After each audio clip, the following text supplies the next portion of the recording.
폐렴에 대해서 설명을 드리면, 폐렴은 국내 사망 원인 중 3위입니다. 이제 암이나 심장질환 이런 게 제일 많은데, 폐렴이 3위나 되는 이렇게 흔하고 또 이제 또 돌아가시게 되는 원인이 될 수 있습니다. 그래서 원인으로는 세균, 그리고 세균성 폐렴도 있지만 또 바이러스도 있고, 그리고 코로나, 이런 코로나 같은 바이러스, 그리고 곰팡이 같은 것도 폐렴의 원인이 될 수가 있습니다.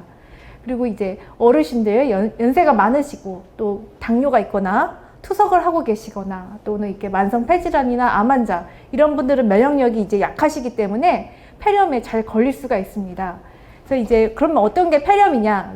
보시면 기침하시는데 가래가 나오는데 뭐 노란 가래, 그리고 열도 나고 막 숨도 차고 막 이러면 이제 폐렴이라고 생각을 하실 수 있겠습니다. 이게 이제 전형적인 폐렴의 증상인데, 초기에는 감기랑 비슷한데 안 낫고 오래 가면서 열도 나고 막 숨도 차고 가래도 막 누렇게 나온다, 이러면은 폐렴일 확률이 높아서 병원에 가셔야 됩니다. 그리고 이게 노년층 폐렴의 특징은 좀 다른 게 있습니다. 잘 아셔야 되는 게, 이런 기침, 누런가래, 열, 호흡곤란이라는 이런 전형적인 증상 말고도 이런 증상이 없이도 그냥 갑자기 기운도 없고 식사도 잘 안 되고 입맛도 없고 근데 그냥 숨이 좀 차다, 이럴 때도 폐렴인 경우가 있습니다. 노인성 폐렴은 이렇게 우리가 아는 기침, 누런가래, 열, 호흡곤란 이런 전형적인 증상 외에도 뭐 기운 없고 입맛 없고 근데 숨이 차고 또 의식 떨어지고 이럴 때 이제 증상이 있을 수가 있기 때문에 좀 다른 증상들이 있습니다. 이럴 때도 폐렴이 있을 수 있다는 것을 아셔야 되고, 특히 이제 이런 게 왜냐면 어르신들 중에서 이제 뭐 뇌졸중 이제 한번 살짝 앓으셨거나 어디 약간 마비가 있거나 그러면 그럴 때에는 이제 기도 반사 근육들이 떨어질 수가 있는데, 식사 시 기침도 잘 보셔야 되는데, 이게 살에 걸리는 거거든요. 그게 인후두 근육이 기능이 떨어져가지고 식사하실 때 음식이 기도로 들어가고 있는 사인일 수가 있어요. 그래서 혹시 주위에 어르신들이나 분들이 이렇게 식사할 때 기침하는 게 자꾸 목격된다 하면은 살해가 걸리거나 흡인되는 게 아닌지 의심하시고, 이 흡인성 폐렴이 잘 생길 수 있는 요소가 되니까 이런 거를 잘 확인을 해 보셔야 됩니다. 그래서 노년성 폐렴이 이렇게 흔한 이유는 면역력이 또 떨어진 이제 어르신 연령 이런 것도 있겠지만 기도 기능 저하로 흡인이 잘 되는 이런 위험 요소들이 있기 때문에 이런 것들에 대해서 좀 특징이 다른 면들이 있다는 것을 아셔야 할 것 같습니다.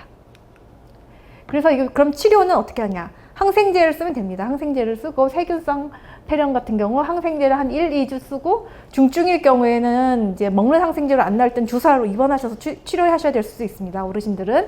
그리고 또 너무 심하면 중환자실에 인공호흡기 치료를 해야 되는 경우가 있어요. 늦게 오시거나 뭐 빨리 발견 못하는 중증 폐렴일 때는 중환자실에서 치료하실 수도 있고, 그리고 만약에 이렇게 폐렴이 다 나아도 후유증이 좀 갑니다. 폐렴의 어르신들 보면은 한두 달 정도 기침이 난다, 기운이 없다 막 이런 얘기를 하는데, 폐렴이 뭐 1, 2주 만에 다 낫고 엑스레이 좋아지셔도 이게 이제 폐렴 엑스레이인데 이렇게 하얀 게 CT 찍으면 이렇게 폐 농이 이렇게 차 있는 거거든요.